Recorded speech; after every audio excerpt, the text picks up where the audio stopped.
Shalom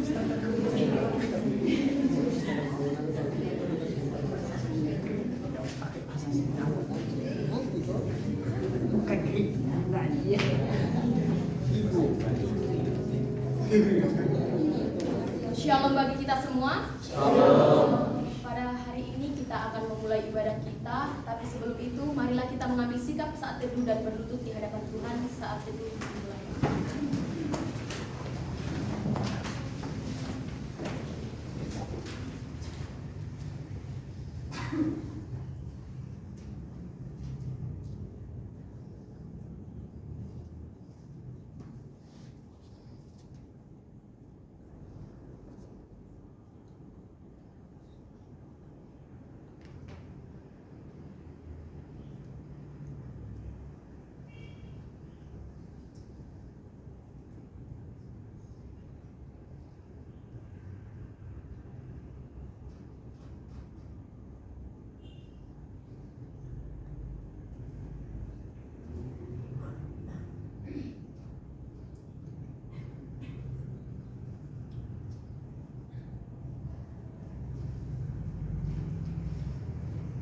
Saat teduh selesai,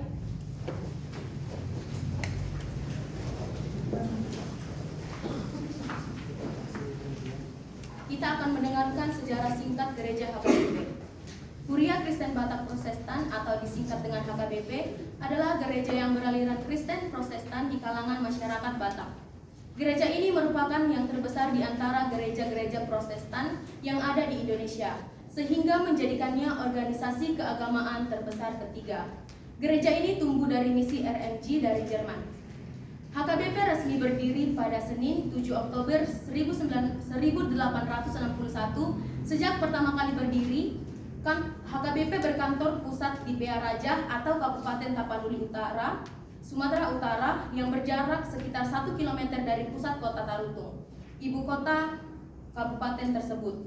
Pea Raja merupakan sebuah desa yang terletak di sepanjang jalan menuju kota Sibolga atau ibu kota Kabupaten Tapanuli Tengah, yaitu kompleks perkantoran HKBP, pusat administrasi organisasi HKBP. Di kompleks ini juga Eporus atau uskup sebagai pimpinan tertinggi HKBP.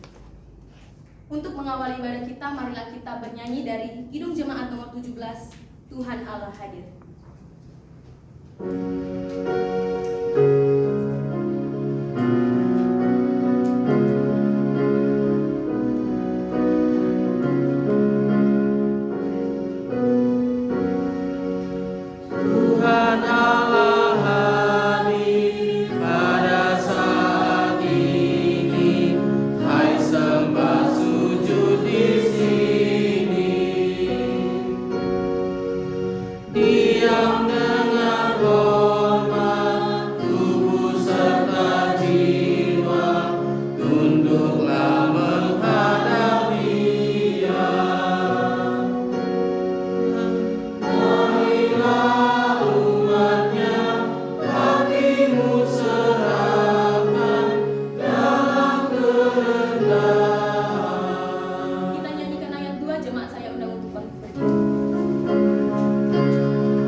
Sukacita bersama-sama Yerusalem dan bersorak-soraklah karenanya, hai semua orang yang mencintainya. Bergiranglah bersama-sama dengan dia segirang-girangnya, hai semuanya. Orang yang berkabung karenanya, aku bersukacita. Ketika dikatakan orang kepadaku, marilah kita pergi ke rumah Tuhan. Mari kita berdoa. Yesus Kristus Tuhan kami, Engkaulah hidup dan perdamaian kami dengan Allah. Kami memuji nama-Mu dan mengucap terima kasih atas karya penyelamatan Tuhan kepada kami. Sertailah kami dengan kasih-Mu, agar kami selalu mengingat Engkau yang telah menderita dan mati untuk kami, dan agar kami menyesali dosa kami. Kuatkanlah hati dan jiwa kami untuk percaya dan hidup di dalam kasih, serta tahu memuji dan berterima kasih kepadamu. Dan agar kami setia mengikut Engkau sampai mati, ya Tuhan Yesus. Padamu sajalah pujian di tengah jemaat-Mu yang telah Engkau tebus dengan darah-Mu yang kudus sekarang sampai selama-lamanya. Amin. Jemaat, saya persilakan untuk duduk kembali. Pada saat ini kita akan bernyanyi Hatiku Gemar Memuji.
Hukum Taurat Tuhan pada hari ini yaitu titah keempat dan artinya, titah keempat, ingat dan sucikanlah hari yang dikuduskan itu, lakukanlah segala pekerjaanmu di dalam 6 hari, tetapi pada hari yang ketujuh ialah hari Sabat bagi Allah Tuhanmu. Engkau tidak boleh bekerja pada hari itu, juga anakmu laki-laki atau perempuan, atau pembantumu laki-laki atau perempuan, ternakmu atau orang lain yang berada di tempat kediamanmu. Sebab Allah menciptakan langit dan bumi dan segala isinya di dalam 6 hari, kemudian Ia beristirahat pada hari yang ketujuh. Itulah sebabnya Allah memberkati hari itu dan menguduskannya. Maksudnya adalah kita harus takut serta kasih kepada Allah. Sebab itu jangan menganggap rendah akan ajaran dan firman Allah. Hendaklah kita menganggap itu kudus, dan hendaklah kita tekun mendengar dan mempelajarinya dengan gembira. Marilah kita mengaku dosa-dosa kita di hadapan Tuhan. Kita berdoa. Ya Bapa Tuhan kami yang di sorga, Engkaulah Maha Kasih dan benar, berkat-Mu melimpah dan kekal selama-lamanya. Kasihanilah kami ya Tuhan, lupakanlah kejahatan dosa kami.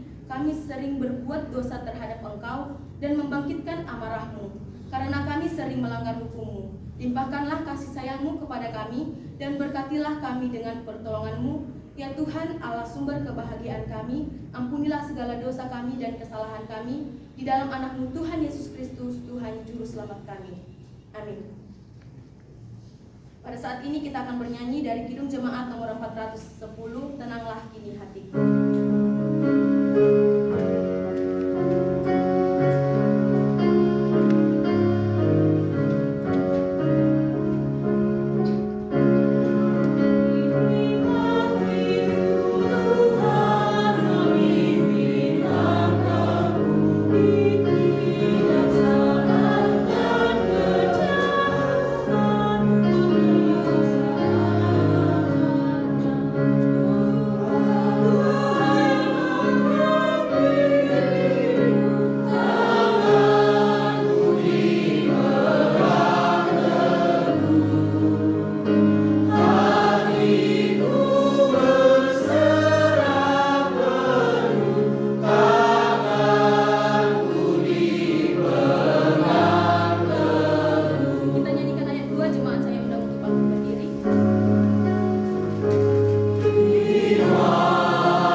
Tuhan kami yang di sorga, Engkaulah Maha Kasih dan benar, berkat-Mu melimpah dan kekal selama-lamanya.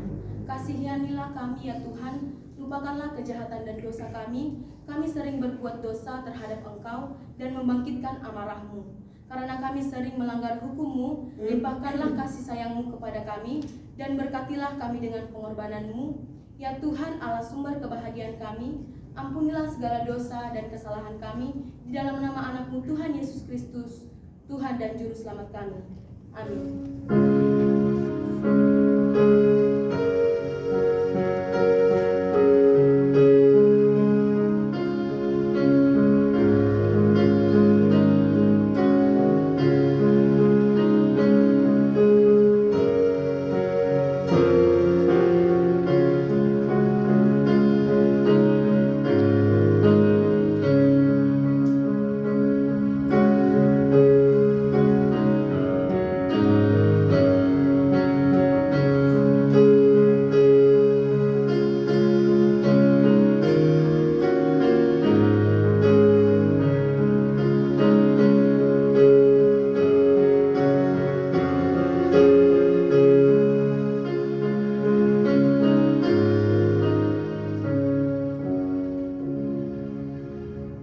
Janji Tuhan tentang pengampunan dosa kita, sebab biarpun gunung-gunung beranjak dan bukit-bukit bergoyang, tetapi kasih setiaku tidak akan beranjak daripadamu, dan perjanjian damaiku tidak akan bergoyang. Firman Tuhan yang mengasihi engkau, kemuliaan bagi Allah di tempat yang maha tinggi.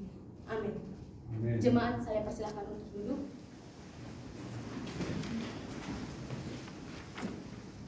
Pada saat ini kita akan membacakan epistel yang terambil dari 1 Petrus 4 ayat 12 sampai 19.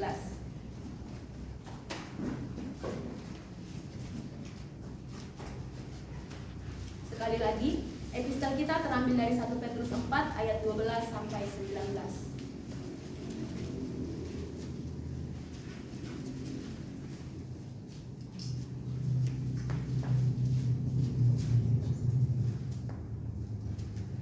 Jika sudah mendapatkannya, saya akan membacakan ayat yang ke-12 dan jemaat akan membacakan ayat yang ke-13, begitu juga dengan seterusnya.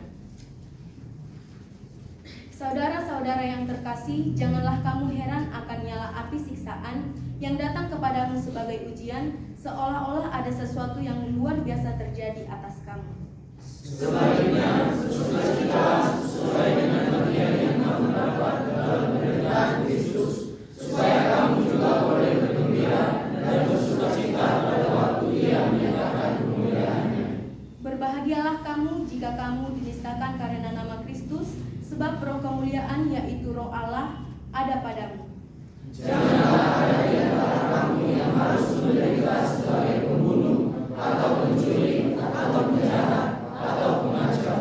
Tetapi jika ia menderita sebagai orang Kristen, maka janganlah ia malu, melainkan hendaklah ia memuliakan Allah dalam nama Kristus itu.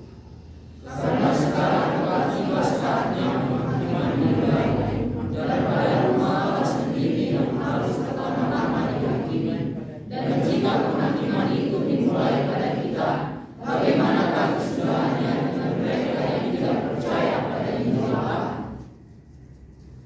Dan jika orang benar dengan orang fasik, dan jika orang benar hampir-hampir tidak diselamatkan, apakah yang akan terjadi dengan orang fasik dan orang berdosa? Karena itu, baiklah juga mereka yang harus menderita karena kehendak Allah, menyerahkan jiwanya dengan selalu berbuat baik kepada Pencipta yang setia. Berbahagialah orang yang membaca firman Tuhan dan melakukannya. Pada saat ini kita akan masuk pada ruang kesaksian. Kita akan mendengarkan kesaksian dari suku Batak. Kepada suku Batak, dipersilakan.